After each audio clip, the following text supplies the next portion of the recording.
She's like, alright. That's an easy one. Would anyone like to tell me what Plato is all about? Self-discipline. Yep, sure. Big part of what he thinks. Anything else? Being right. Sorry, say again. Better to suffer wrong than to do wrong. Yeah. Punish yourself. Good. Punishing yourself is good. Punishing yourself is good. When you do something wrong. When you deserve punishment. Yeah. Right? Why is punishing yourself good when you deserve punishment? Because then you get treated. You get like mentally fixed. Yeah, you get treated, right? It's a kind of self-discipline It's like medicine. towards fixing yourself so you can have a healthier, more what mind? Organized. Starting with an O, more ordered mind. It's all about having an ordered self, yeah? So self-discipline, for sure, it's more contemptible to do wrong than to suffer wrong because doing wrong shows a disordered, undisciplined self. Yeah. You should help. If your enemy commits a crime, you should help them get away with it. You should help them get away with their crimes so they continue to live in their immorality. Why is that? because it's bad for them. It's bad life. It's bad for them. It's a bad life. And you want your enemies to have a bad life. Some of you took issue with that statement and you said, no, you should actually want your enemies to get better as people. Yeah? Which is an interesting one. Interesting to see that, like, maybe our morality has moved on since Socrates, since Plato. They were very much about the city-state, right? Like their own people and stuff all the other people. Yeah. But Socrates, even though Socrates is obviously in some ways enemies with Callicles, he wants Callicles to improve, right? He wants to improve at least the people within his citizenship, his city-state, wherever he is, yeah? Does that make sense to everyone? Cool. Can anyone tell me what the gully bird example is about? Sometimes, not all types of pleasure are good. Not all types of pleasure are good. Nice. Why is it not good to be a gully bird? It's just constantly, it's like a life of itching and scratching. Being a gully bird is like constantly being hungry or something like that. It's like a life of itching and scratching. Yeah. We are constantly pursuing pleasure, but it seems like not a very noble pleasure, or there's something lacking in a life full of pleasure that's not, that means that that's not the good life, right? Satisfaction or flourishing or eudaimonia. Is everyone pretty okay with Plato? Yeah? Alright. Do you guys agree with Plato? To some extent. To an extent. Not To an extent. I would help my enemy get away with it. You wouldn't help your enemy get away with denounce my friends. Sorry? I wouldn't denounce my friends. You wouldn't denounce your friends. Families, yeah.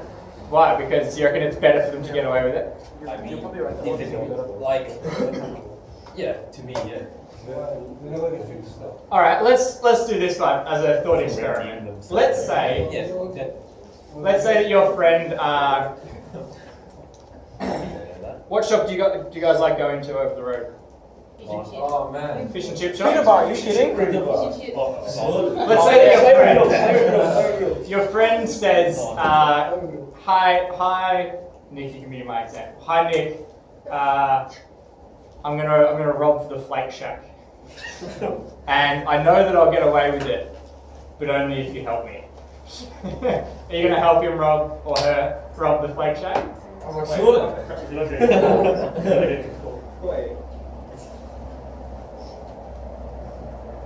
Talk to the person next to you. Would you help your friend rob the Flake Shack if that was the only way they could get away with it? But you 100% would, and you'd make a couple $100 from what's in the till. And you still have potato cake.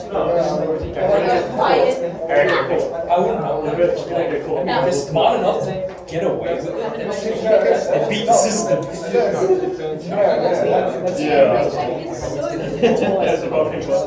Alright, going back together. Does anyone work at the Flake Shack? Anna, would you rob the Flake Shack? No, they're good people. They're good people.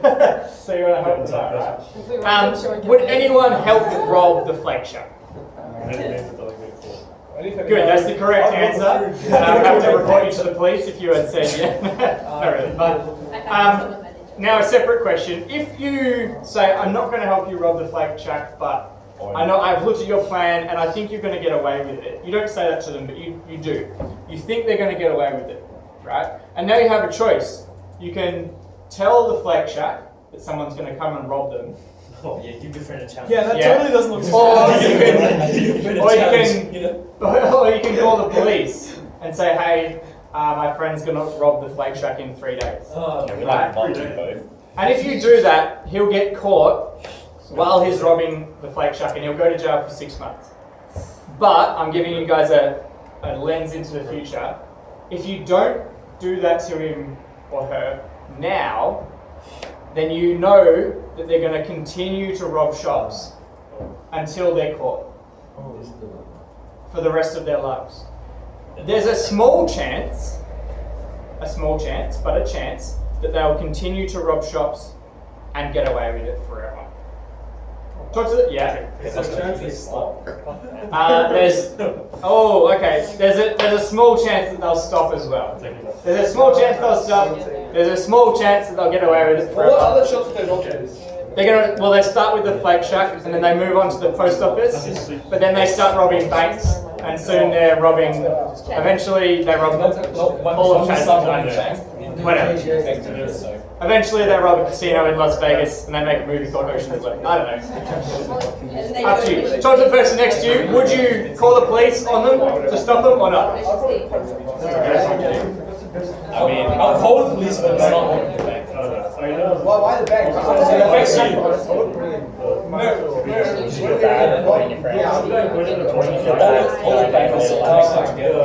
That's how we trade money. That's just selfish. Yes, exactly.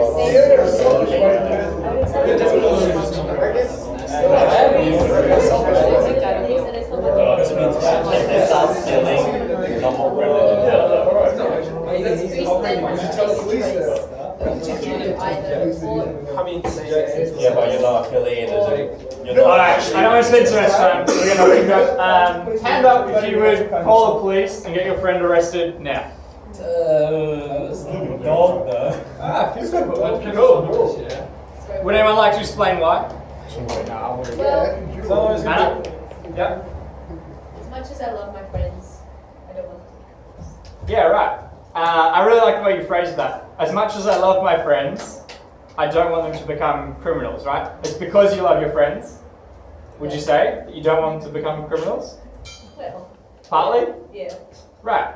So partly, just like Plato would say, right? Loving your friends means helping them not be criminals. Does that make sense to everyone? Would anyone not report them to the police? Hand up if you wouldn't report them. Would anyone like to explain why? I would convince them to not do it. What if they just say, stop being such a wimpy person? Stop being such a Yeah, they just like nerd. Exactly. Then what would you do? I'd go call Socrates on them and make them just fall like and convince them that they were wrong. I like that. I really like that. That's the perfect answer, guys. You're like, I'd be Socrates, and I'd be like, so you think you have a natural right to rob the flake shack? You're like, well, convention says. Yes. There are more people in the flake shack, so they're superior to you. Yeah, that's right. Yes. Don't try and take them on. They're big people. I'm not going to lie, it wouldn't be hard. It wouldn't be hard? That'd be easy to rob. Oh, don't say that. You're encouraging criminal behaviour. Hey, as long as I don't get fired. So you get fired, they get robbed though. You don't get paid. Just Tell them that do we all see how Plato would respond to this example? Does everyone see that? Does everyone see how Plato would respond to this example? Yeah. Alright, now imagine that you had like an enemy in year 12, someone who was like spreading really bad rumours about you. You should like get the plans for the flake shack from your friend and give them to him and be like, hey, here's some free money. You should go and take it. Yeah? But then you should also not call the police, according to Plato, right? You should help him rob the flake shack, and then they should get away with it so that they can keep on robbing shops, and then eventually they might get caught forever. But the best thing, from your point of view, if you really hate them, would be for them to get away with it forever. Yeah? Is that true? You guys don't really feel that. You guys are like, no, it's not just being virtuous. There's also something else to do with being the good life, which is like, what, being rich or something like that? You guys sort of feel something like that? How does it benefit us to see them successfully stealing and making a good life for themselves? Yeah, I mean, Plato thinks it's they're living a bad life, right? They're not disciplined, they're disordered, they're immoral. It's a bad life, yeah. All right. Let's move on to Aristotle then. The big three Athenian philosophers. Socrates, he's the oldest one. He's the guy who just talked a lot and didn't write anything down. He didn't wear shoes and he smells a lot. And he's the one who was eventually executed, right? He's the one in Gorgias. He's talking. He was Plato's teacher. So then Plato formed a place, the Academy, which was like one of the early universities. And he wrote down a bunch of stuff that Socrates said, and then he added on a bunch of his own stuff, and he taught in this academy. And then the trial and death of Socrates, so that was in Athens at 399 BC. Plato was about 30 when Socrates was sentenced to death. Yeah. Do you know their life expectancy at the time? No, I don't. That's a very good question, though. I reckon it'd be about 40 to 50. Maybe 60. Yeah. People in ancient Greece were expected to be in fighting conditions till 60, so it should be like About 60 at least, maybe 70. There you go, quite a good life expectancy. That's actually really long. Nice. Well, fine. That's pretty good. So he lost like at least half his life, you would say. Yeah, at least half his life. 384, Aristotle born in Stagira. Does that sound right? Stagira? I don't know how to say that. Northern Greece, his father's a doctor at the court of Macedon. So Plato was 30 back here. Yeah, and many years later, we have Aristotle. Aristotle goes to study in Athens. He joins Plato's academy. He's a student at Plato's school. Then Plato dies. This guy, if you can say that correctly, you're amazing. Succeeds him as the head of the academy. Aristotle leaves Athens after Plato's death. He goes to Asia Minor, gets married, has a daughter, then becomes tutor to Alexander the Great, who ends up forming a massive empire and then drinking himself to death. There's this big battle where Alexander's dad defeats Thebes and Athens and becomes master of the whole Greek world, right? So Aristotle's working for this guy who then defeats all of Greece in battle. And then all his friends are like, hey! Yeah. Philip dies, Alexander becomes the ruler. Aristotle goes back to Athens and founds his own school called the Lyceum. At the death of his wife, he lives with Herbalus and he has a son, Nichomachean. Nichomachean is the guy who edited this book. What? Okay. I'm just laughing. Yeah. Oh, we're laughing. Okay, I can get behind that. Maybe it's an old version of Nicholas. That sounds realistic to me. Anyway, he edited this after Aristotle dies. Alexander dies. After Alexander the Great dies, there's a whole bunch of like anti-Macedonian feeling, and Aristotle is his tutor, so he leaves Athens, and then he dies later on after that. After he dies, his son edits these notes together. Most of what we have from Aristotle, some of it was recording, but a lot of it was just lecture notes that have been stuck together. Some of like his really famous things are just like the notes that students took while they were in the academy. And they just like found a really good set of student notes and they made that a book, and that's Aristotle's work. Yeah? Yeah, spark notes from ancient Greece. That's basically what we know of Aristotle. Right? He was mostly interested in actually teaching it in a dialogue with the students. Yeah, that's mostly how they talk. So, can we open up our textbook to page 223? Good stuff. We haven't used it for a while. Good stuff. It's our holiday anyway. Yeah. Are there any partners for any of those? You're our great internet researcher. You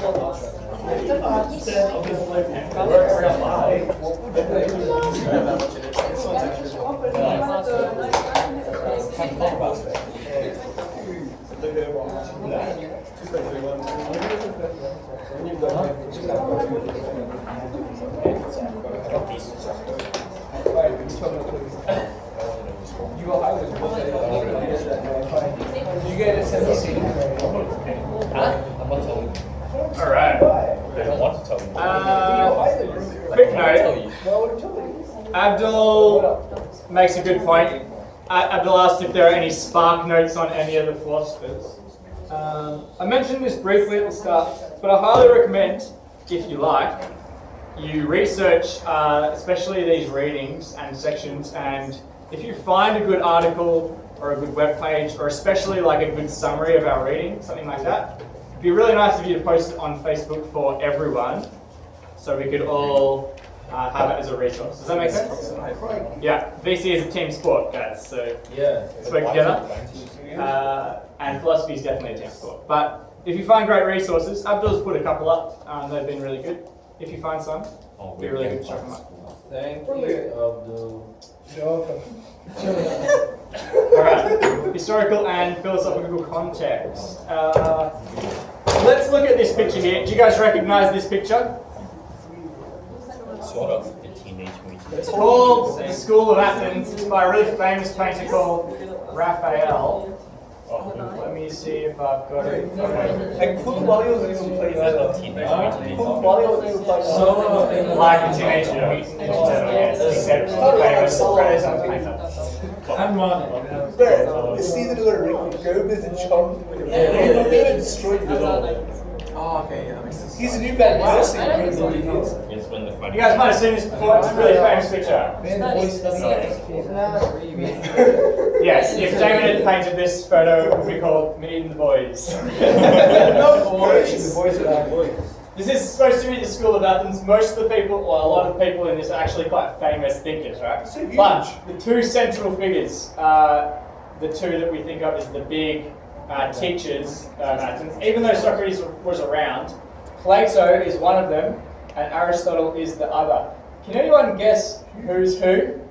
The old one is Plato. Yeah, Plato's the old guy, and Aristotle is the younger guy. Plato has a book called the Timaeus. You can't really see it here, but it is, and he's pointing upwards. That's because Plato believed in these things called the forms. Do you guys know what they are?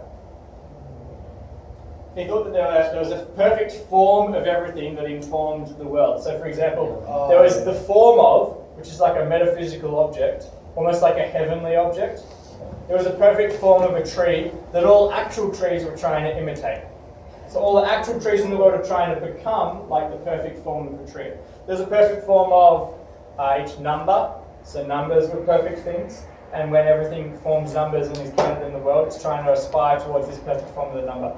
He also thought that our souls sort of entered the world of the forms, and that we could interact with the world of the forms using our rational understanding. Our rational understanding is what gives us access to the world of the forms, not just the world of the senses. Does that make sense? So a lot of our sort of rationalist thinking comes from this idea of the forms from Plato. Even though that most people don't really hold on to this object of heavenly objects anymore, still a lot of our thinking about rationalism comes from that kind of idea. Aristotle is not as interested in the forms. His hand is pointing downwards towards the earth. Yeah? Aristotle isn't interested in finding out what the perfect heavenly good is for people. He's interested in finding out what a human good is. How do we actually live in the world? And he's particularly interested in a thing called practical wisdom. Yeah? Not just like rational thinking, but practical, everyday, how do we make decisions, ethical wisdom. Yeah? Make sense? Cool. Let us go to the very bottom page, the very bottom paragraph on 223. Actually, let's go to the second bottom paragraph. It says, this is unsurprising if one considers that, this idea about him looking at the world. In addition to his work in philosophy, Aristotle was fascinated by the study of biology. Indeed, Aristotle's collected writings on zoology, which represent approximately 25% of his surviving works, are widely regarded as the first systematic and comprehensive study of animals. In these works, Aristotle attempts to answer the question of why various creatures are the way they are. Unlike Plato, who might have answered this question with reference to the forms, Aristotle believed the answer lay in the internal organization of the organisms themselves. He thought that the way animals were ordered told you what it was for, what its function was, what its nature is. A child, for example, comes to know what a cat is, not because the cat participates within a particular form, like of the perfect cat mouse, but by observing a number of cats and noting what they share in common. We look at a bunch of cats, we see how they are, and then we decide what cats are all about. Yeah? In the same way, Aristotle is going to look at a number of people, figure out how they work, and then decide what humans are about. What are we for? What's our function?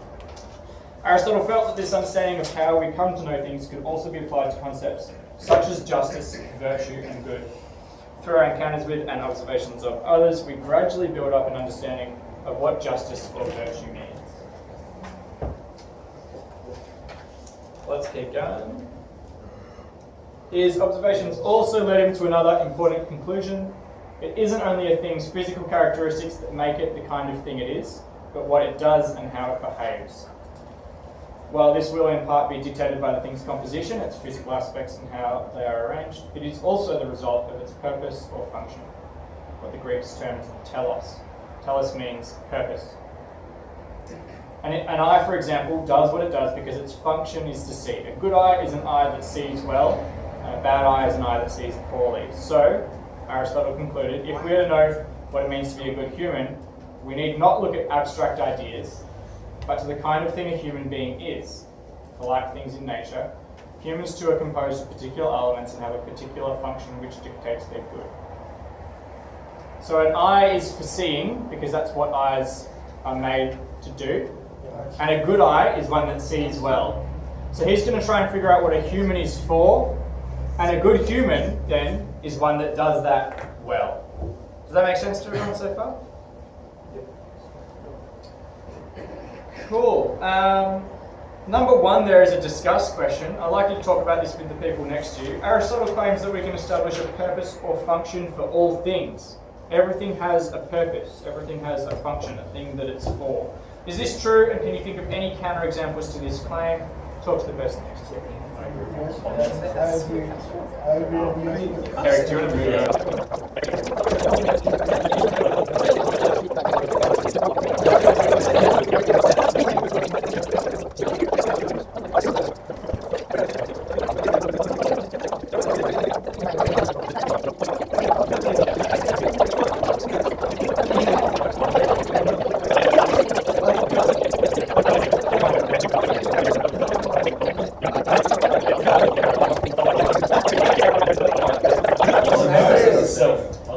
Going back together. Can anyone think of a counterexample? Liverpool doesn't have a purpose. Liverpool. I think Liverpool's purpose is to provide, To win next year. provide so that other teams can win games and get to the grand final.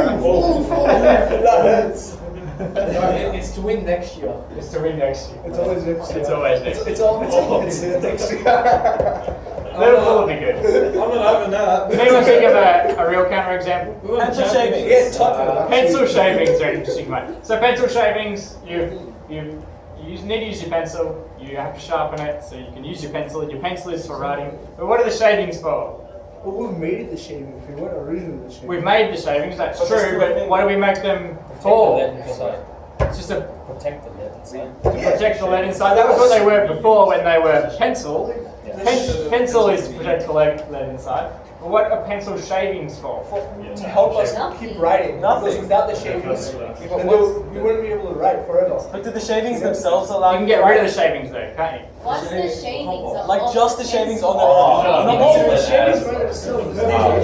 Tinder. Yeah, Tinder. You can use pencil shavings as Tinder. But is that the purpose? Is that the purpose of a pencil Or is shaving? that just something you can use it for? That's something you can use it for. Like you can use your eye for food, but its purpose is for seeing. That's true. So not everything that you can use something for is its purpose. So you can get it first. You can give it purpose though. That seems to be an interesting thing to do. Maybe can you repurpose things? Yeah. Yes. Does everything have like a true purpose, or are things just useful for different things? I mean, they were made for things. They're made for a reason. Like chairs are made for sitting on, but I've repurposed this one for sitting on in a different way. You could repurpose a chair as a really violent tool to like whack on people if you were in wrestling. Yeah? Have you guys seen wrestling with the chair? Yes. You guys all seen Shrek? Yes. Does that mean the purpose of a chair is to whack people over the head? Maybe at that point. It has a range of perception. Alright, I'd like us to, we'll come back to these ideas. Can we get to the introduction, please? Open this introduction scan. Let's get this.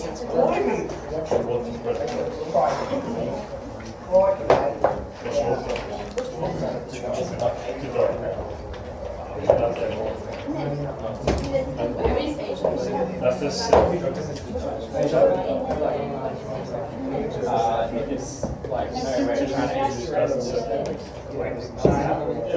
there's like Europe and Greece. Asia Minor is this section.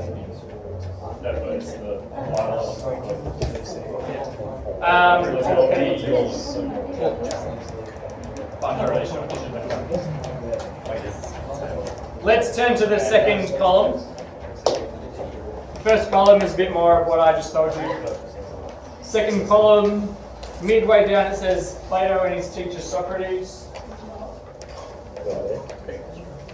Next to that, let's just write history. Next to that paragraph, Plato and his teacher Socrates is on the second column. Second column. Oh, second column. Second paragraph.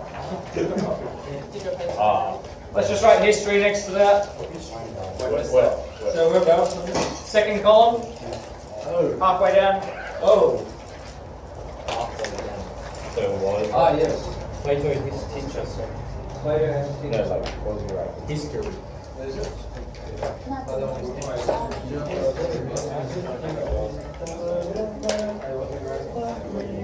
History.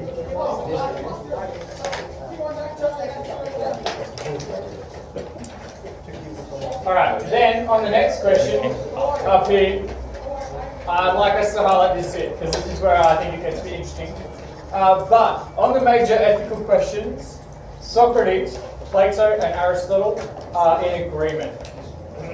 On the major ethical questions, Socrates, Plato, and Aristotle are in agreement. Though Aristotle never admits this in so many words. Most people probably just, from what we can gather, probably went to learn from Plato, and Plato had all these arguments and ideas, and people were like, oh, thanks for teaching me, Plato. And Aristotle was a bit more like Socrates in that he was apparently a really argumentative student. He constantly badgered Plato with questions and question his ideas. So Plato had to deal with this annoying student. But even though Aristotle disagreed with Plato about a lot, it seems like on the major ethical agreements, they agree. All three agree that the highest good for human beings is happiness, and that a rational choice of life will be one directed to one's own happiness. Remember, when we say happiness, we mean flourishing or satisfaction, a deep satisfaction. Yeah, a deep well-being.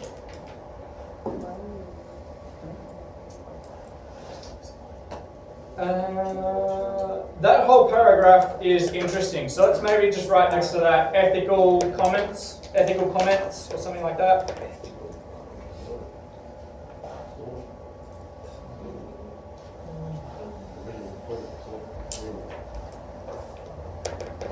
And then down the bottom here, you'll find the name Protagoras. Down the bottom here, Protagoras. And then after that it says, Aristotle's contribution to the debate was to go much deeper into the question of how we should think of pleasure and what it is, as well as asking how it is related to the good.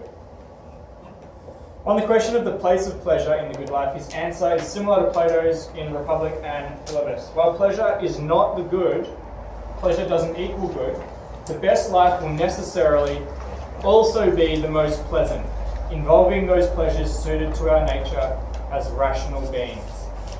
I would highlight that section that we just read. Aristotle's contribution to the debate was to go much deeper into the question of how we should think of pleasure. So remember, Socrates is fighting with Callicles over this idea of how much of a role pleasure should play and whether virtue plays a role in the good life. Callicles thinks we should just maximize our pleasure. So that's hedonism.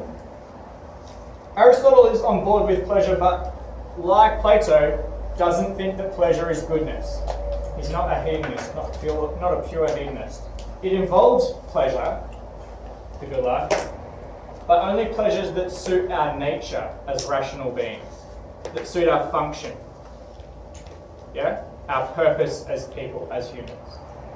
All right. I'd like you to, just under that, there's a subheading that says the human good, happiness. Let's highlight that section.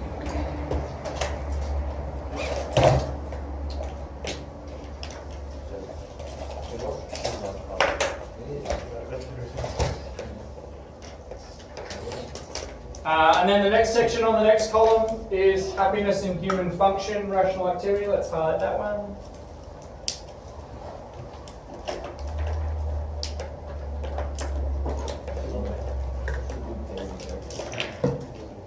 And then turning over the page.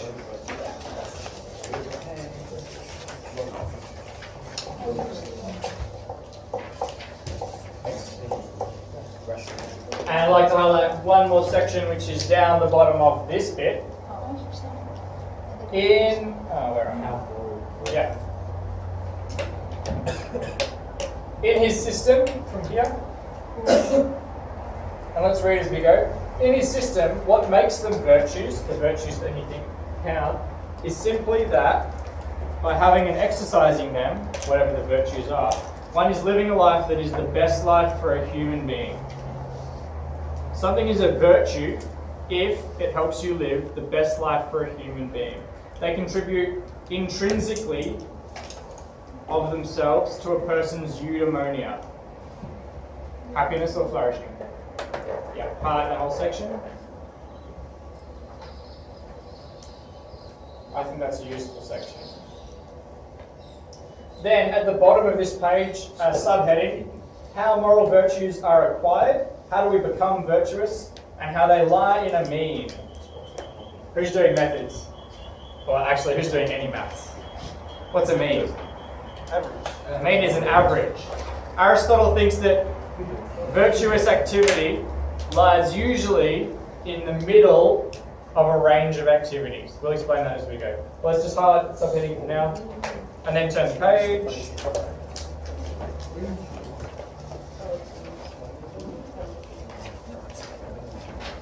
And then turn the page again to the back. Last page, and down the bottom, there's a subheading that says the final account of happiness, contemplation. What's contemplation? Thinking. Thinking. The final account of happiness, contemplation.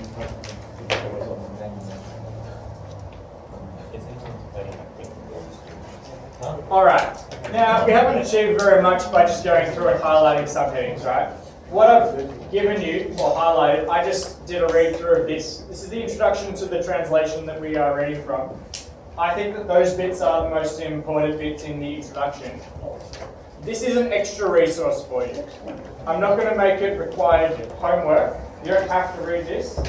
But if you do want to, I recommend you focus on the sections that I've just highlighted with you. Does that make sense? Cool. Another extra resource that I didn't print, but I'm putting up on Compass for you is this PowerPoint. So let's have a quick look through this. These are the big ideas for the Nichomachean Ethics. Oh, it's got animations. With animations. Woo! Love animations. Argument 1, all actions aim at some end. Every activity that we do aims at some sort of goal. Yeah, he has an argument for that.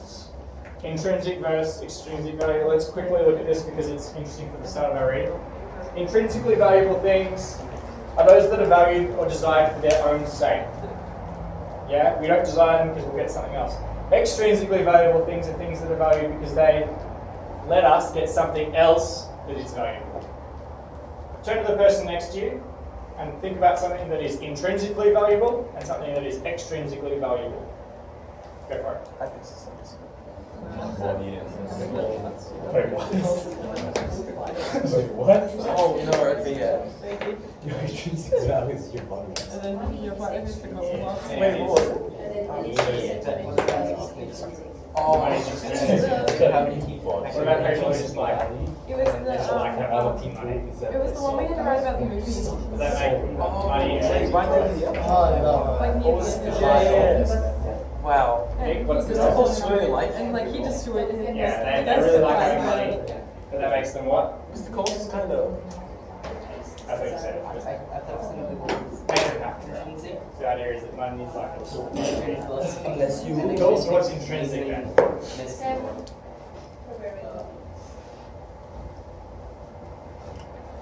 Wait. Yeah, that's somewhere else. What is intrinsically valuable? Just for itself? Philosophy doesn't Oh, really I get it. Okay. Philosophy doesn't really Yeah, that makes sense. Extrinsic. Support my life. What the hell? Is life intrinsic? Extrinsic is things that A 16 years is not like a 16 years old, 4.3 million today. Just woke up solo It is. I mean, life is a thing. Alright. It's kind of neutral. Hand up if you found something that is intrinsically valuable. What'd you get, Anna? Anything sentimental? Okay. Yeah, I kind of like that example. Can you give me anything specific? stuffed toys you get as a kid that you don't know. No, that's fine. Yeah, I had a little rabbit called Scrapsy that was my mum made out of like little scrap bits of material and then stuffed it and it was called Scrapsy. I just found that rabbit like a week ago and I was like, oh, Scrapsy! Oh. Yeah. Aristotle would say that Scrapsy is extrinsically valuable though, because he makes me happy. And happiness is intrinsically valuable. Can anyone think of something that isn't happiness that's intrinsically valuable?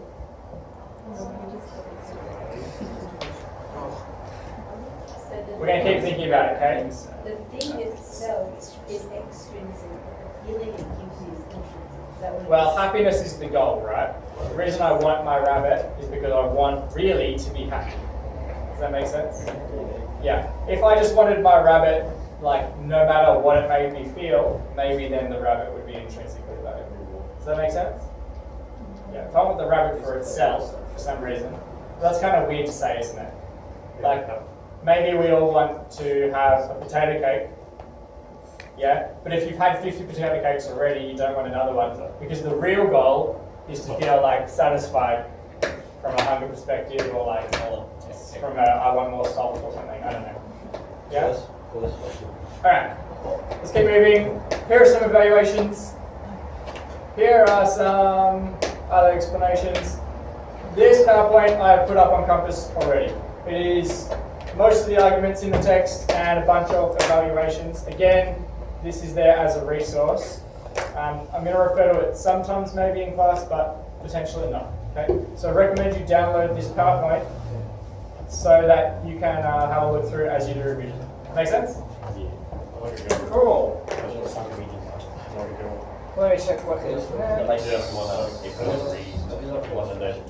Finally, we're up to the reading.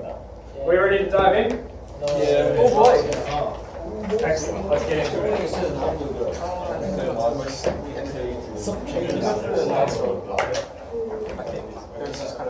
All right. So, the Nichomachean Ethics. Like I said, this was edited together from some of his lecture notes by Nicomachus. So, Book 1, The Human Good. This reading is mostly testable. Some of it is not required as part of the VCE section. So in class, we'll skip over those bits and you can read them if you want. Yeah, totally up to you. Does anyone want to read for us today? Do you want to read as a whole class or do you want to read in small groups? We could do small groups. Class? Yeah. Cool. Would anyone like to read? Excellent, thanks.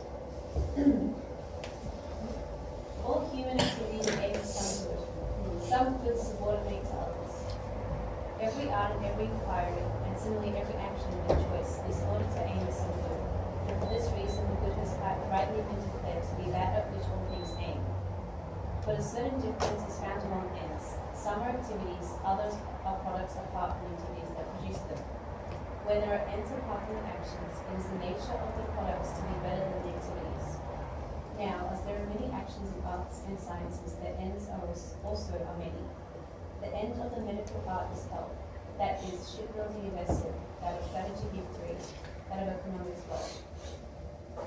But where such arts fall under a single capacity, as bridle making and the other arts are concerned with the equipment of horses, all under the art of riding, and this and every military action under strategy, in the same way other arts fall under yet others. In all of these, the ends of the master arts are to be referred to all subordinate ends, for it is for the sake of the former that the latter are pursued. It makes no difference whether the activities themselves are the ends of the actions or something else apart from activities, as in the case of the sciences just mentioned. Thanks. Cool. Can anyone summarize? Every action is thought to aim at some good. Oh, very good summary actually, of the first sentence. What's this stuff about shipbuilding?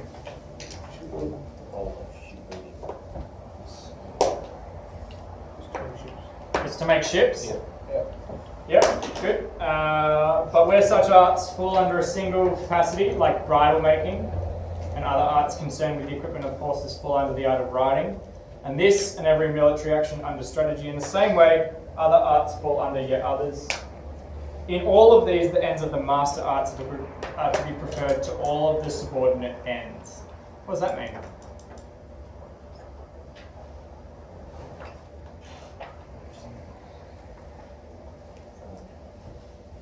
Alright, so every action is thought to aim at some good. He thinks that bridle making, what's the aim of bridle making? Yeah, to make a bridle. The end of that is bridles, right? And bridles, the aim of bridles is riding, yeah? And the art of horsemanship is to help us win battles, right? So battles, and the art of battles falls under the art of strategy, which helps us win the war. And the aim of strategy is winning wars, etc. So in this way, winning war is what we might, or strategy is like a master art that riding and bridle making as arts fall under. Yeah? Does that make sense? And the end of strategy is to be preferred, winning the war, is to be preferred over making a bridle. Which just means if we can win a war without making bridles, or we can make some bridles but not win the war, we should prefer the ultimate goal. Does that make sense? Yeah?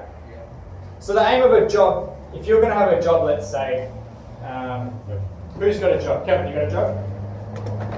Jeremy, you got a job? No. Who's got a job? Who's a productive member of society? What's your job again? Flake Shack, that's right, I forgot. And is your goal in life to make fish and chips? No. No, what's your goal? Why do you work at the Flake Shack? To move to Sydney. To move to Sydney? Nice. And why do you want to move to Sydney?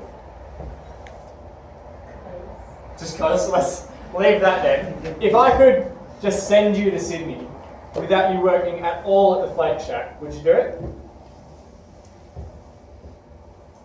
Depends, really. Let's just say that you get a free ticket and all the money you get from the Flake Shack just for free, and you don't have to work there anymore. You'd do that? Probably, right? Because the ultimate end is to be preferred to the subordinate ends, the subordinate goals which are like on the way to. Does that make sense to everyone? Yeah. Seeing a few blank faces still.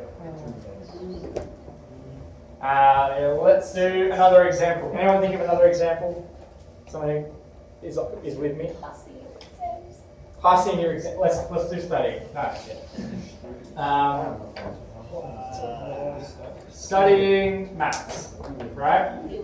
The aim of that, let's say for you, is to get a good mark on your test, right? A good mark. What does a good mark lead to? Good life. Good life. Good life. Good life. Good ATAR. Good life. Surely it's a good life. Good life. What does a good ATAR lead to? Good life. Good life. Uni. Unicorn. Bragging rights. Bragging rights. Byproduct. Bragging You're rights. very illiterate peasant. Illiterate for not doing math? I'm gonna be the One of my friends got a 99.85, Oh, and she went to TAFE to be a machinist. She just got a really good mark because she just was really smart and she liked studying, so she just did. But she really wanted to work in a factory when she was older, and now she's a machinist and she like makes really nice factory-made things, and she's like really good at it. But she didn't want to go to uni; she just liked studying, and yeah. So she did it. She did it completely for the bragging rights. But most people do it for the uni course. Why do you do a uni course? for a good life. All right. A lot of people do it to learn things, but some people do it just to get a job. Let's just say get a job. Yeah, that's wrong. And why do you want to get a job? Get married. Get money. Get married. No, you can't get married without a job, can you? What are you doing? What? I'm a jobless, and you're on the street. How are you gonna get married? I don't think we're Maybe still married. No way. No one marries in there. Settling benefits. Yeah, but what if you get the law? Yeah, that's right. I'm gonna go with Abdul on this one. How can you? Because I really want to pursue this. So Abdul, let's say that getting a job, the reason you want to get a job is ultimately to get married, right? But the reason you want to get a job for that is so you can get money so you can get married. Yeah. And then Yeah. You want a house? So you need a house before you can get married? Would you do that? Well, yeah. Nice. Most time, time. you get a house. How much does it cost for a marriage? Let's say a house. And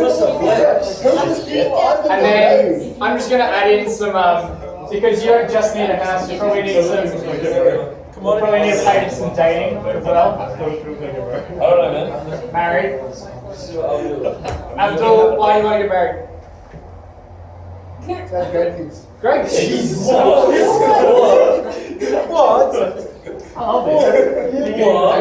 You've never played Super Simulator. Why do you want grandkids? Just some things. Great grandkids. Okay, why do you want great grandkids? You do? Why not? Just a goal. Do you think it'd make you, I'm just going to take over a bit, do you think it'd make you happy to have grandkids? Yeah. Alright, I'm just going to add Like, grandkids. I'd be pretty happy if It's I human had a nature, father you must and reproduce. Abdul, Imagine. Abdul, according to your logic, you won't make it to great grandkids. No, let me explain why. Piss off. No. You want to get an education, go to uni, and then have the money from uni, right? So then you expect your kids to do the same, which is going to take extra time, and then by the time they do it, they probably won't make it to great grandkids. You've got to have kids earlier, is what Jeremy's saying. Exactly. Oh. Do it now. Do it now. 18 years, you'll be by 36. I talked to a year 9, I was teaching a year 9 last year, and he was saying that he really wanted to have kids fairly early, like when he was 19 years old, because he wanted to be young enough to run around with his kids when they were playing sport and do all that kind of stuff. He wanted to be like a young dad, yeah? That was his aim. But to do that, he worked out that he had to be 19 when he was having kids. And then I asked him how long he, like after getting married, he'd want to have kids, and he said about a year. And I said, oh, how long do you reckon you'd date someone before you would marry them? He said, oh, about 2 years. And so I said, so ladies, if Tristan asks you on a date in the next couple of weeks, because he was like 16, right? So he had to start dating someone like in the next few months to make this whole plan happen. He didn't really realize that. Abdul, question for you. If you could skip straight to getting a good ATAR without studying maths, would you do that? Well, that's a prerequisite for me. Okay, so let's say without studying, you enjoy philosophy, so I won't say that. Is there a subject that you don't particularly enjoy, you're just doing it for a good ATAR? Yeah, I can. Okay, let's say I can just give you a 50 or a 40 for chem. Whoa. Would you take that? I am Yeah. Yeah, right? that beats my Because the end aim beats the earlier aim, right? The good ATAR is more important than the good mark. But also, getting into the uni course is more important than the good ATAR. If I told you that I could give you an interview with a person at a uni that would get you into the course you want without sitting any exams, would you take that interview? Yeah, hell yeah. You would, right? Because getting into the uni course is more important than the ATAR. But getting the job presumably, now this is a bit of a reduction. All of these aren't fully perhaps the goal of exactly what it is. There might be some other reasons you want to do a unicorn. Just like there's other reasons for getting a good A-term, just like bragging rights, right? But let's just say I could give you the job without all of it, you'd probably go for it. If I could give you the money without the job, most people would probably go for it. Yeah? Same with the house and dating. You're getting married, having grandkids, and then being happy. The idea is that the ultimate aim is the one that's important, and it's more important than any of the subordinate aims or activities. Yeah? So for Abdul, having grandkids is a more important activity than studying maths. It's also more important than doing his job. Yeah? Which I think a lovely thought, Abdul. I think that's really nice. Yeah. So, when Aristotle's talking about it, he's saying that bridle making is part of the art of writing, right? And the art of writing is part of the art of strategy, and the art of strategy is winning a war. But the ultimate aim is to win the war, and if you can do that without doing the bridle thing, you should do that. Does that make sense? Alright, but all action is thought to aim at some good. Yeah? It's for this reason, the good has rightly been declared to be that at which all things aim. Even happiness, perhaps, is aimed at living the good life. So Aristotle thinks that every single action that everyone does, every thought you have, every decision you make, is aimed at the good. Yeah? Can anyone think of an action that something they've done or they've thought that wasn't aimed at what they thought the good was? Talk to the person next to you.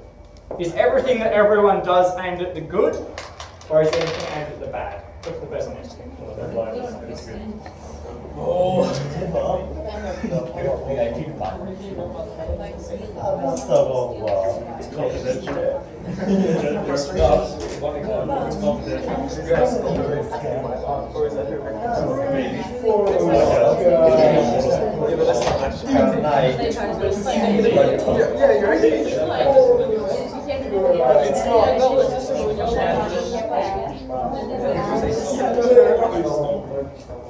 Woody's bisexual.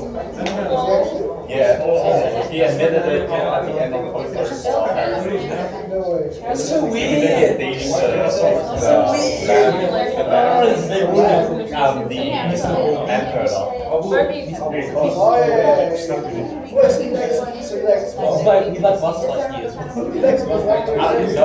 I didn't watch it, but I heard that Woody is a bit sexual. I don't know. I'm not gonna watch it. Apparently, it's like it's not sad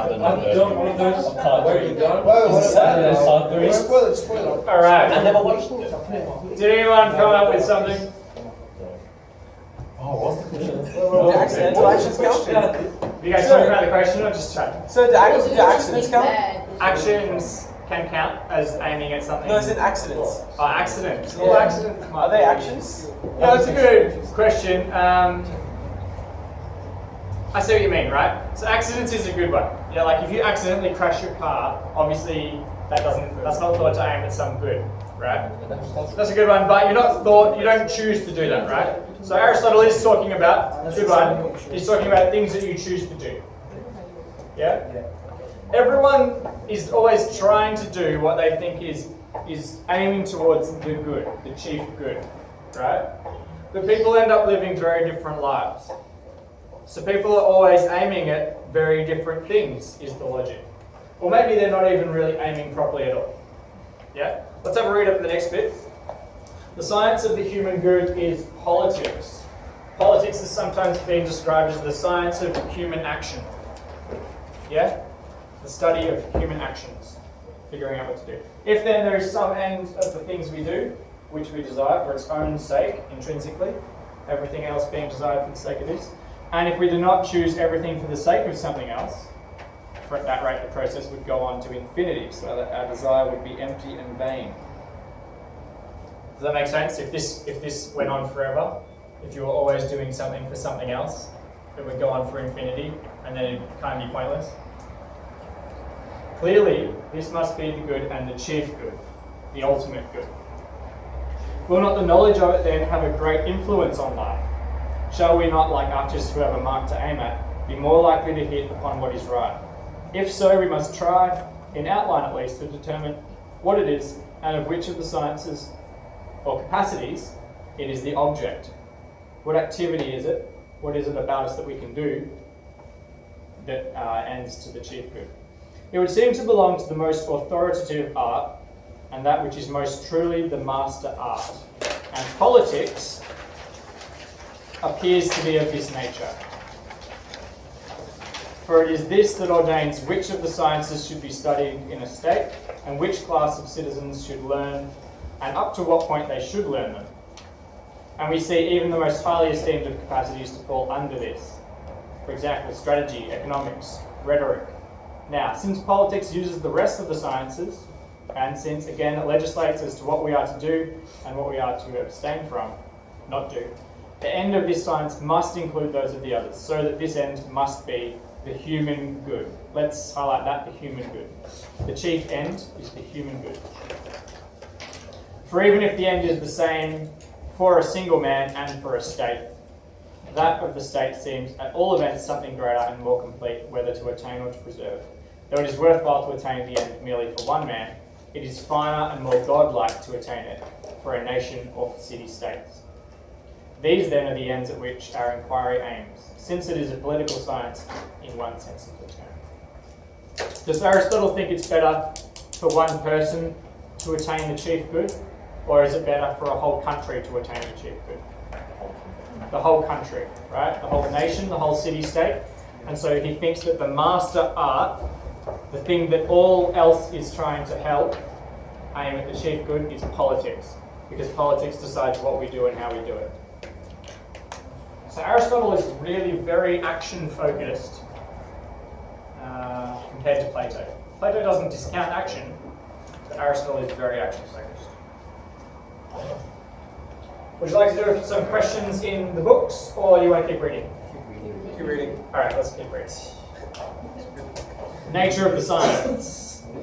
We must not expect more precision than the subject matter admits of. The subject should have reached years of discretion. What does that mean, discretion?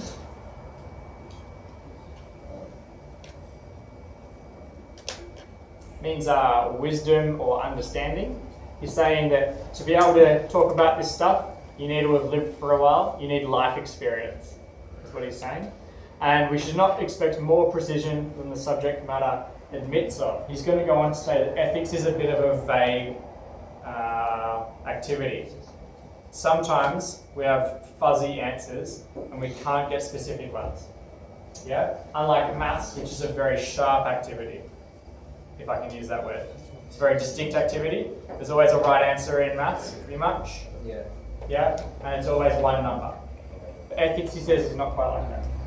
Alright, 3. Our discussion will be adequate if it has as much clearness as the subject matter admits of.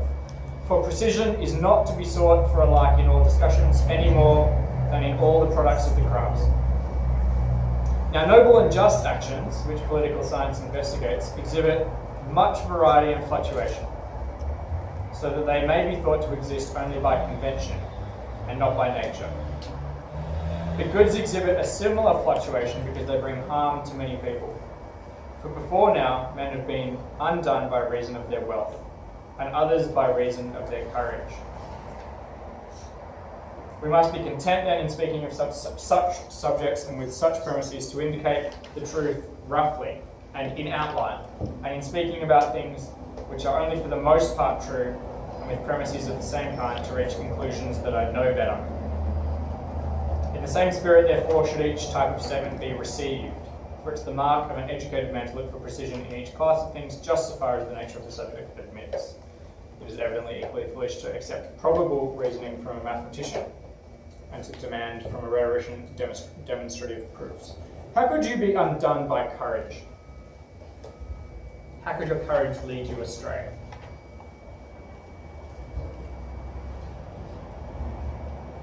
Anyone been bungee jumping? No way? How could your courage lead you astray with bungee jumping? With the rope breaks.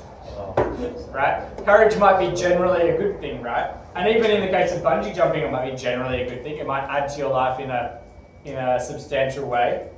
But if the rope breaks, then you're going to be really unlucky and that's not going to go well for your life, right? So, even though we would recommend courage generally, there might be some specific circumstances where courage isn't going to work out so well for you. Yeah? So because of that, the subject of our discussion of political science or of ethics is going to be a general discussion. We're going to say courage is usually good, not courage is always good. Does that make sense? Cool. Do you want to write a quick note next to that bit? Something about ethics being a vague science, or political science being a vague discussion. It doesn't have specific answers like maths does.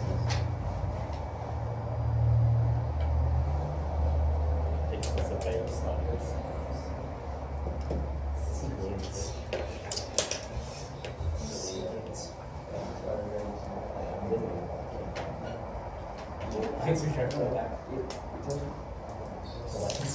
Badass.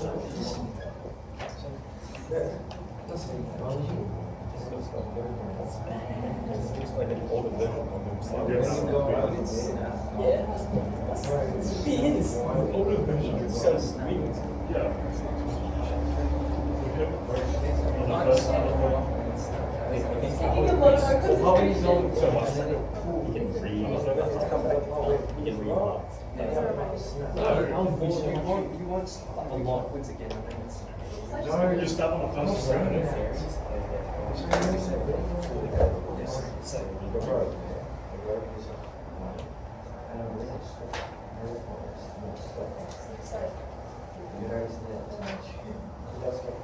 Good to keep going? Cool. Now, each man judges well the things he knows, and of these he is a good judge. And so the man who has been educated in a subject is a good judge of that subject. And the man who has received an all-round education is a good judge in general. Do you guys know something called the Dunning-Kruger effect? Anyone doing psychology and done that? The idea is that the people who know the least about a subject actually rate themselves as knowing the most. It's really well proven. And so people who've done, for example, up to about year 9 or 10 maths and then stopped maths, actually rate themselves, usually, as being in like the top 80% of people who know maths. No, I actually did it in year 11, so. But if you do maths for another 4 years, say you do it at school for a bit and then you do a couple of years at uni, you're likely to rate yourself as the lowest competence level. Because you know how much you don't know, right? You have an awareness of the fact that there's so much more out there and you don't really have a handle on it. And then it's only really after many more years of study until you're really an expert in the field that you start to rate yourself as competent as the people who don't know anything about themselves. Yeah? Can everyone see how this is a problem when we're discussing political questions like, what should we do about climate change? Because the people who know the least about climate change rate themselves very often as knowing the most. Does that make sense to everyone? Cool. Regardless of what you think about climate change, right? Or any other political question. So Aristotle's saying the people that we should get to be the judges of different areas are the experts in that area. Yeah, not the people. Hence, a young man, so therefore, a young man is not a proper hearer of lectures on political science, on action. For he is inexperienced in the actions that occur in life. But its discussions start from these and are about these. And further, since he tends to follow his passions, his study will be vain and unprofitable. Because the end-ender is not knowledge, but action. And it makes no difference whether he's young in years or youthful in character. The defect does not depend on time, but on his living, and pursuing each successive object as passion directs. For to such persons as to the incontinent, knowledge brings no profit. But to those who desire and act in accordance with reason, knowledge about such matters will be of great benefit. these remarks about the student sort of treatment to be expected and the purpose of the inquiry may be taken as a preface. What kind of student does he think won't benefit much from this discussion? Abdul? Yes? What student do you think won't benefit much from this discussion? I don't know what's his name. Aristotle. He's the one telling us. No. What's his So students who are too young, don't have enough life experience, or haven't learned enough from their life experience. Oh Does yes. that make sense to everyone? Why won't they learn from this discussion? Because they're under Because we need to start our discussion based on an awareness of how actions happen and how actions work. And someone who hasn't already done a bunch of actions just won't know enough to have this discussion properly. How old were people when they went to these?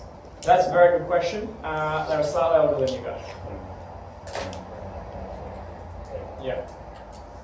So Aristotle thinks you guys shouldn't be reading this. Wait, hold on. Is that right? Just a second. It's like first year uni kids. First year uni kids, they think, oh, you're getting towards it. Really, he thinks that the people who benefit most from this are like in their late 20s, early 30s maybe. Yeah? People who have real life experience. A bunch of philosophers at university